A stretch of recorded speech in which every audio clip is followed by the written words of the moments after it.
शिक्षकों की भर्ती से जुड़ा हुआ एक बड़ा बदलाव अब हो गया है और ये बदलाव ऐसा हुआ कि अब भर्ती मेरिट पर नहीं बल्कि सीबीटी से होगी। दरअसल मामला छत्तीसगढ़ में मौजूद स्वामी आत्मानंद उत्कृष्ट अंग्रेजी एवं हिंदी स्कूलों का है। इन स्कूलों में चल रही शिक्षकों की भर्ती प्रक्रिया में अब बड़ा बदलाव किया गया है। अब तक जिला स्तर पर मेरिट लिस्ट के आधार पर उम्मीदवारों की भर्ती होती थी, लेकिन अब कंप्यूटर बेस्ड टेस्ट यानी कि सीबीटी के जरिए अभ्यर्थियों का सिलेक्शन किया जाएगा। नई व्यवस्था के तहत प्रदेश भर के उम्मीदवारों के लिए एक समान परीक्षा आयोजित होगी, जिससे सिलेक्शन प्रोसेस पारदर्शी हो और कंपटीशन भी बना रहे। 10 सूत्र को मिली जानकारी के मुताबिक लोक शिक्षण संचालनालय यानी कि डीपीआई ने भर्ती परीक्षा करवाने के लिए परीक्षा एजेंसी के सिलेक्शन की प्रोसेस भी शुरू कर दी है। इसके लिए जैम पोर्टल पर टेंडर जारी किया गया है। एजेंसी का सिलेक्शन होने के बाद ऑनलाइन आवेदन बुलाए जाएंगे। उसके बाद राज्य स्तरीय सीबीटी परीक्षा आयोजित होगी।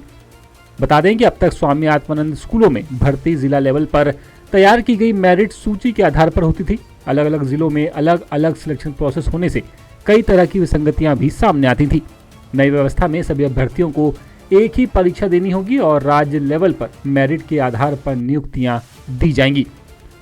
नई भर्ती प्रक्रिया के तहत जिन पदों पर भर्ती की तैयारी है उनमें व्याख्याता, शिक्षक, सहायक शिक्षक, कंप्यूटर शिक्षक, प्रधान पाठक प्राथमिक, व्यायाम शिक्षक, विज्ञान प्रयोगशाला सहायक, सहायक ग्रेड 3, भ्रत और चौकीदार के पदों पर भर्तियां की जाएंगी।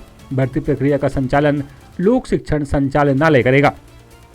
योग्यता की बात करें तो अलग अलग पदों के लिए शैक्षणिक योग्यता अलग अलग है। व्याख्याता पद के लिए संबंधित विषय में स्नातकोत्तर और बीएड अनिवार्य किया गया है। शिक्षक पद के लिए स्नातक, डीएलएड या फिर बीएड के साथ सीजीटीईटी परीक्षा उत्तीर्ण होना जरूरी है। वहीं सहायक शिक्षक के पदों के लिए 12वीं, डीएलएड या फिर बीएड और प्राथमिक स्तर की पात्रता परीक्षा पास होना जरूरी किया गया है। राजधानी रायपुर के कई स्वामी आत्मानंद स्कूलों में लंबे वक्त से पद खाली पड़े हुए हैं। इसके पहले रायपुर जिले के 31 स्वामी आत्मानंद स्कूलों में 151 संविदा पदों के लिए भर्ती का विज्ञापन जारी किया गया था। हालांकि बाद में सरकार ने नई भर्ती नीति लागू करने के बाद उस प्रक्रिया को निरस्त कर दिया था। रायपुर से ब्यूरो चीफ अरुण तिवारी की रिपोर्ट। लेटेस्ट, इन्वेस्टिगेटिव और इन डेप्थ खबरें देखने के लिए ज्वाइन कीजिए द सूत्र का व्हाट्सएप चैनल, सब्सक्राइब कीजिए यूट्यूब चैनल, लाइक कीजिए फेसबुक पेज और पढ़ते रहिए www.daसूत्र.com।